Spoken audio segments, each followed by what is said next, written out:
전라도의 시골 지역을 덮치는 여름은 가혹했다. 뜨거운 햇살이 논밭을 말리고 산악지형을 가로지르는 비포장 도로는 먼지로 뒤덮여 있었다. 대부분의 운전자들은 숨 막히는 더위를 피해 서둘러 지나갔지만 도로변에 무언가가 한 운전자의 발걸음을 멈추게 했다. 키 큰 잡초와 메마른 땅 사이로 움직이지 않는 형체가 보였다. 한때 위험 있었을 말의 모습이었다. 지친 눈빛은 거의 깜빡이지도 않았고 뜨거운 바람이 엉켜버린 갈기를 흔들었다. 아무도 멈추지 않았다. 어떤 이들은 스마트폰으로 사진을 찍고 다른 이들은 그저 한숨을 쉬며 지나갔다.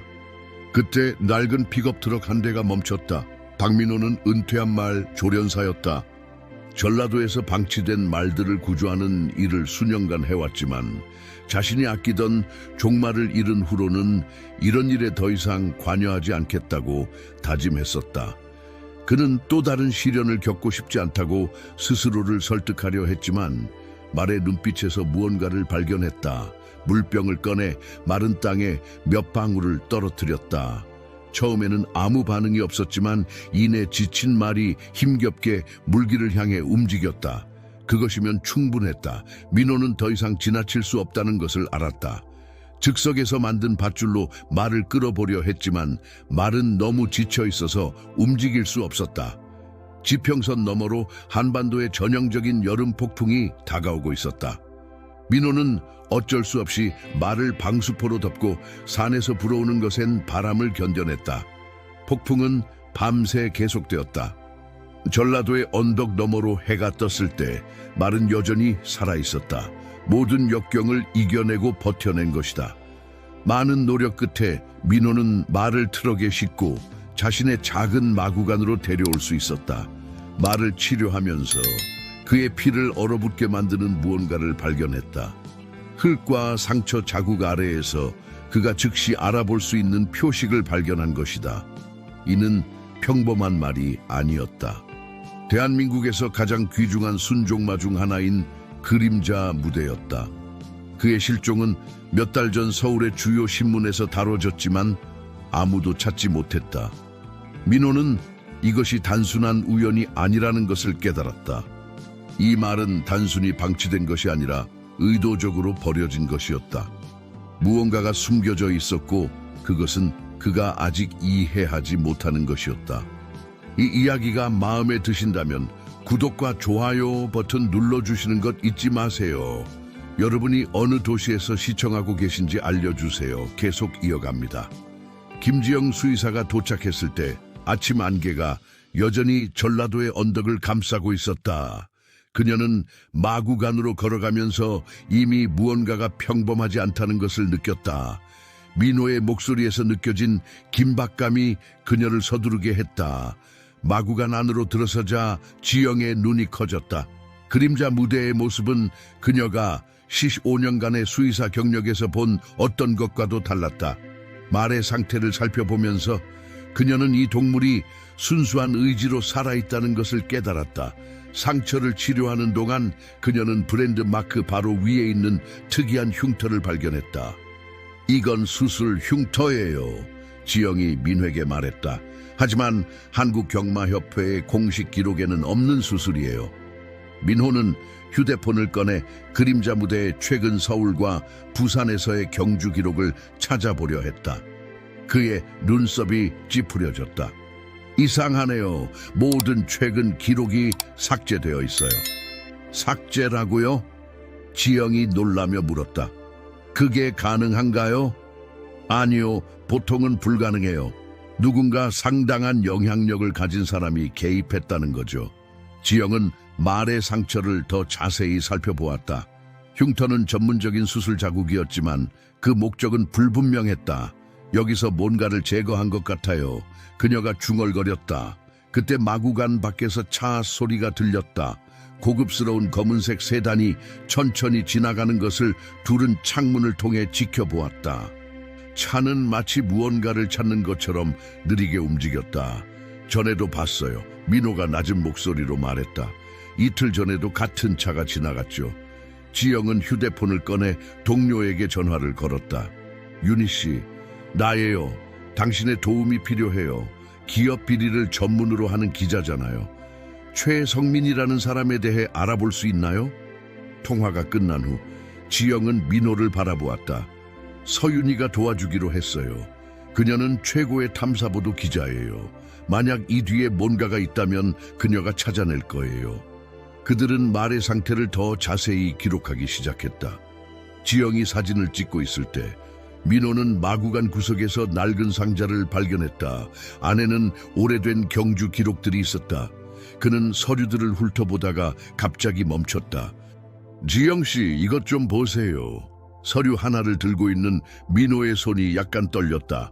그것은 3년 전 경주 기록이었는데 그림자 무대의 혈통에 대한 특이한 메모가 있었다. 메모는 검은 잉크로 지워져 있었지만 빛에 비추어 보면 희미하게 글자가 보였다. 지영이 서류를 자세히 들여다보았다. 이건 말이 우리가 알고 있는 것보다 훨씬 더 특별하다는 뜻이에요. 밖에서 다시 차 소리가 들렸다. 이번에는 검은 세단이 마구간 앞에 멈춰 섰다. 차 문이 열리는 소리가 들렸다. 서윤희는 마구간에 도착하자마자 노트북을 펼쳤다. 그녀의 눈빛은 오랜 탐사보도 기자다운 날카로움을 띠고 있었다. 최성민에 대해 알아냈어요. 그는 단순한 사업가가 아니에요. 한국의 주요 대기업들과 깊은 연관이 있죠. 검은 세단에서 내린 두 남자는 완벽하게 재단된 정장을 입고 있었다. 그들은 마구간으로 걸어오면서도 구두가 더러워지는 것에는 전혀 신경 쓰지 않는 듯했다. 민호는 그들 앞에 서서 무슨 일로 오셨냐고 물었다. 저희는 이해관계자를 대표해서 왔습니다. 표정이 차가운 남자가 말했다. 그림자 무대를 인계받으러 왔어요.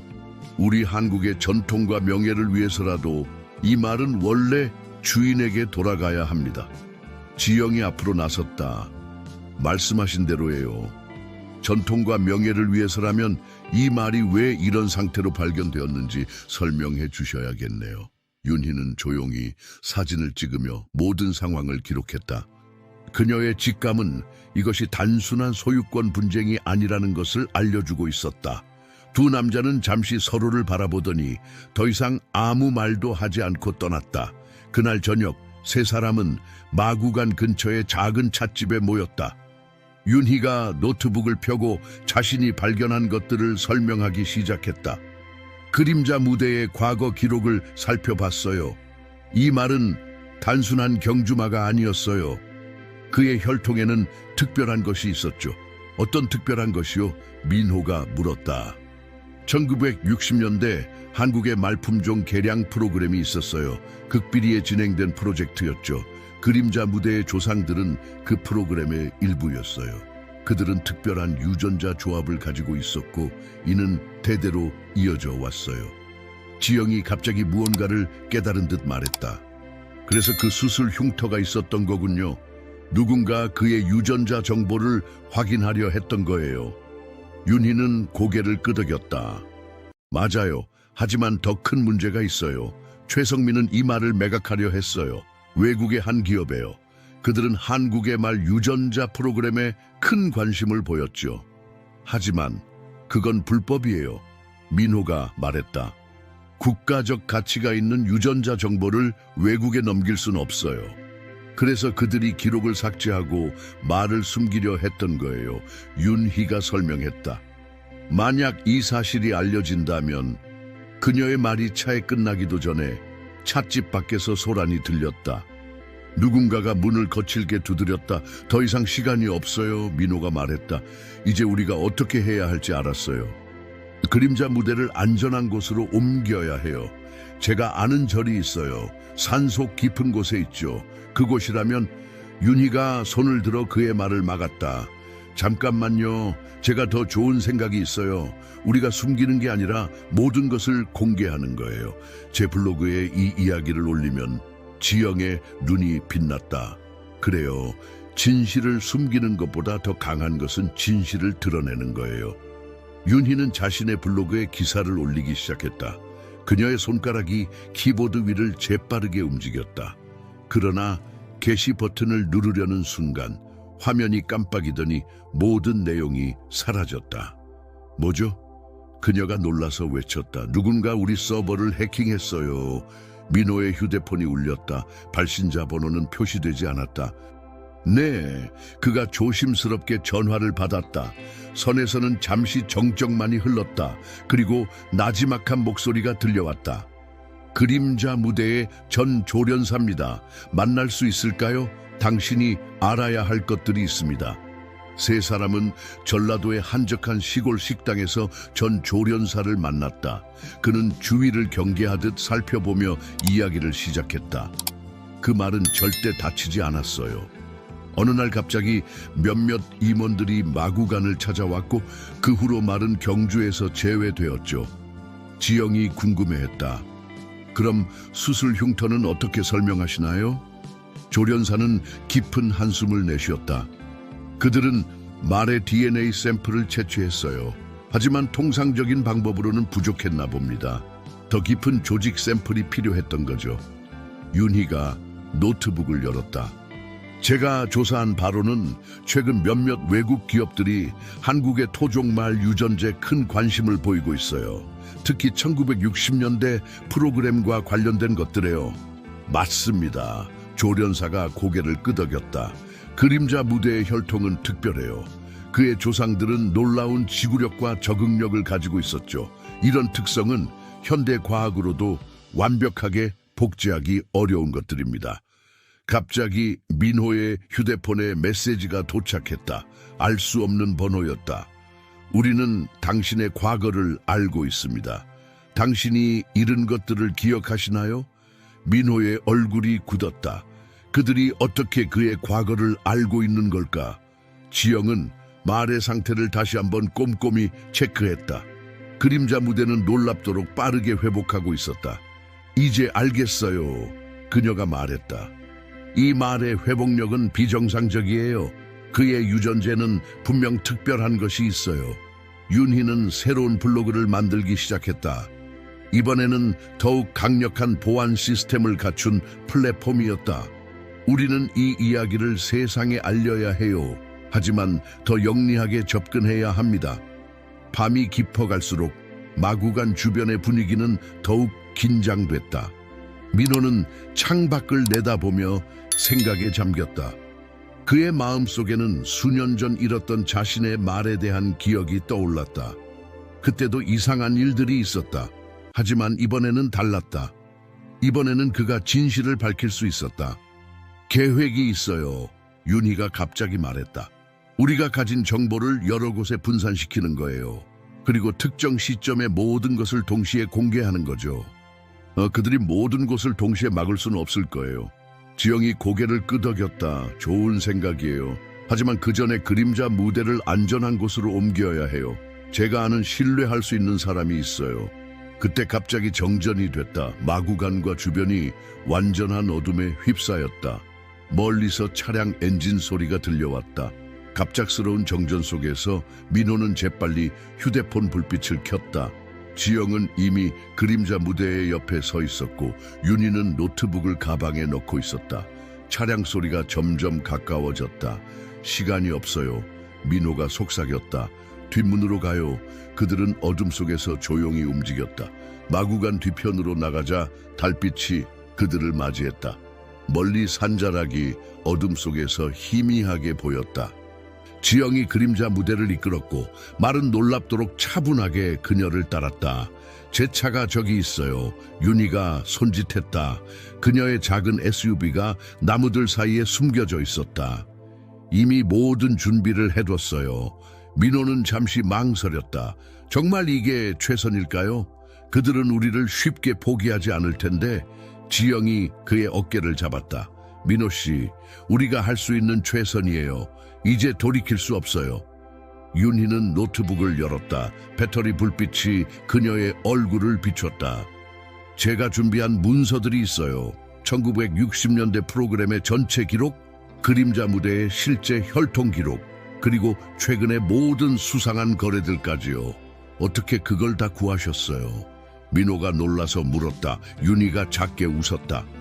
제가 15년 동안 기자를 한 게 헛되지 않았나 봐요. 각계각층에 제 정보원들이 있죠. 갑자기 멀리서 개 짖는 소리가 들렸다. 그들은 숨을 죽였다. 헤드라이트가 마구간 앞을 비추었다. 이제 가야 해요. 지영이 말했다. 제가 아는 분이 운영하는 승마장이 있어요. 강원도 깊은 산속이에요. 거기서 그림자 무대를 안전하게 보호할 수 있을 거예요. 민호는 주머니에서 낡은 사진 한 장을 꺼냈다. 젊은 시절의 그가 자신의 말과 함께 찍은 사진이었다. 그때는 제가 뭐가 잘못됐는지 몰랐어요. 하지만 이번에는 달라요. 윤희가 노트북으로 무언가를 보여줬다. 보세요. 제가 준비한 기사예요. 내일 아침 정확히 9시에 전 세계 5개의 다른 뉴스 플랫폼에 동시에 공개될 거예요. 이번에는 그들이 막을 수 없을 거예요. 지영은 그림자 무대의 상태를 마지막으로 확인했다. 말의 눈빛은 이제 처음 발견했을 때와는 완전히 달랐다. 강인함과 생명력이 되살아난 듯했다. 그가 특별한 건 단순히 유전자 때문만이 아니에요. 지영이 말했다. 이 말에게는 절대 굴하지 않는 의지가 있어요. 그리고 우리도 그래야 해요. 차 소리가 더욱 가까워졌다. 이제 여러 대의 차량이 접근하는 소리였다. 민호는 마지막으로 마구간을 바라보았다. 그곳에서 보낸 수많은 시간들, 그리고 이제 그가 지켜내야 할 것들을 생각했다. 윤희가 차 시동을 걸었다. 모두 타세요. 우리의 진짜 여정은 이제 시작이에요. 그림자 무대를 조심스럽게 채 태우는 동안 첫 번째 빗방울이 떨어지기 시작했다. 전라도의 밤하늘에서 새로운 폭풍이 시작되려 하고 있었다. 다음날 아침 서울의 모든 주요 뉴스 매체들이 동시에 속보를 전했다. 그림자 무대의 미스터리가 밝혀지다. 1960년대 비밀 프로그램의 진실이라는 헤드라인이 전국을 뒤흔들었다. 윤희의 기사는 완벽했다. 수십 년간 숨겨져 왔던 프로그램의 전모가 낱낱이 공개됐다. 한국의 토종말들이 가진 특별한 유전자, 그리고 이를 상업적으로 이용하려 했던 시도들까지. 최성민의 회사는 즉각적인 해명을 요구받았다. 강원도 깊은 산속의 승마장에서 민호와 지영은 텔레비전 뉴스를 지켜보고 있었다. 그림자 무대는 그들 옆에서 평화롭게 풀을 뜯고 있었다. 믿기지 않네요. 지영이 말했다. 우리가 정말 해냈어요. 민호는 미소를 지었다. 이제 그들은 더 이상 숨길 수 없을 거예요. 모든 것이 빗속으로 나왔으니까요. 뉴스는 계속해서 새로운 소식을 전했다. 국립생명공학연구원이 직접 조사에 나섰고, 정부는 토종말 유전자 보호를 위한 특별법 제정을 검토하기 시작했다. 최성민의 회사는 주가가 폭락했고 여러 이사들이 사임을 발표했다. 윤희가 승마장에 도착했다. 그녀의 얼굴에는 피곤함 속에서도 승리의 기쁨이 묻어났다. 방금 새로운 제보가 들어왔어요. 다른 말들도 있었대요. 그림자 무대만이 아니었어요. 다른 말들이요? 민호가 놀라서 물었다. 네, 1960년대 프로그램의 후손들이요. 그들도 모두 찾아내야 해요. 지영은 그림자 무대를 쓰다듬으며 생각에 잠겼다. 이제 이 아이는 더 이상 도망자가 아니에요. 그는 우리나라의 소중한 유산이 됐어요. 갑자기 승마장 입구에서 차량 소리가 들렸다. 그들은 긴장했지만 이번에는 달랐다. 문화재청과 농림축산부의 공무원들이었다. 그들은 그림자 무대를 국가문화재로 지정하기 위한 절차를 시작하러 왔다고 했다. 앞으로 어떻게 되는 거죠? 민호가 물었다. 한 공무원이 설명했다. 이곳이 특별보호구역으로 지정될 거예요. 그림자 무대와 그의 유전자는 우리나라의 소중한 자산으로 보호받게 됩니다. 저녁이 되자 승마장에는 평화가 찾아왔다. 하늘은 맑았고 멀리서 산새 소리가 들려왔다. 민호는 마구간 앞 벤치에 앉아 있었다. 지영이 커피를 들고 그의 옆에 앉았다. 후회되지 않나요? 그녀가 물었다. 민호는 고개를 저었다. 전혀요. 이제 저는 알아요. 우리가 옳은 일을 했다는 걸요. 그림자 무대가 그들에게 다가왔다. 말의 눈빛은 이제 완전히 달랐다. 그곳에는 더 이상 두려움이 없었다. 대신 신뢰와 평화가 깃들어 있었다. 윤희는 노트북으로 마지막 기사를 마무리하고 있었다. 이게 끝이 아니에요. 그녀가 말했다. 이제 시작이에요. 우리는 더 많은 진실을 찾아내야 해요. 석양이 산 너머로 저물어 갔다. 새로운 시대가 시작되고 있었다. 그들은 단순히 한 마리의 말을 구한 것이 아니었다. 그들은 오랫동안 숨겨져 있던 진실을 밝혀냈고 그 과정에서 더 큰 무언가를 시작한 것이다. 그림자 무대는 이제 더 이상 혼자가 아니었다. 그는 이제 모든 이들의 희망이 되었다. 이야기의 끝. 사랑하는 시청자 여러분, 그림자 무대의 감동적인 이야기는 여기서 끝이 납니다. 하지만 이와 같은 흥미진진한 이야기들이 더 많이 준비되어 있습니다. 구독과 좋아요 버튼을 눌러주시면 매일 새로운 이야기로 찾아뵙겠습니다. 여러분의 도시에서는 어떤 숨겨진 이야기들이 기다리고 있을까요? 댓글로 여러분의 이야기도 들려주세요. 다음 이야기에서 다시 만나요.